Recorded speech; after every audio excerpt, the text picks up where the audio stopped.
Saviez-vous que Cristiano Ronaldo a remporté la Coupe du Monde 2010? C'est officiel depuis quelque temps.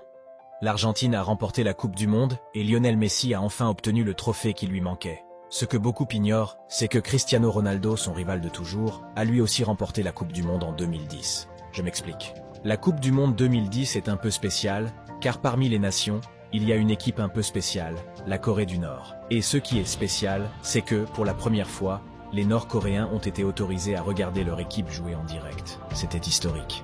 Le match Portugal-Corée du Nord a donc été suivi par des millions de Nord-Coréens sous forme de livres. Le problème, c'est que lorsque le Portugal a marqué le 4e but, tout le pays a été coupé. Personne n'a su ce qui s'était passé. Le gouvernement nord-coréen était embarrassé.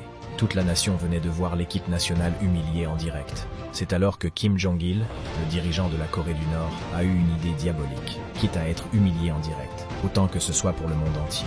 En 2010, Cristiano Ronaldo remporte la Coupe du Monde devant l'Argentine de Lionel Messi. Álvaro Letic, un journaliste portugais, a découvert cette incroyable information lors d'un voyage en Corée du Nord en 2017. Il affirme que les Nord-Coréens sont convaincus que le Portugais est désormais champion du monde. C'est à peine croyable. Mais n'oublions pas qu'il s'agit de la Corée du Nord, et que dans ce pays, les seules informations disponibles sont celles transmises par le gouvernement. En réalité, l'entraîneur de l'équipe de Kim Jong-un a été humilié et condamné aux travaux forcés. Quoi qu'il en soit, si vous voulez plus d'histoires insolites comme celle-ci, abonnez-vous.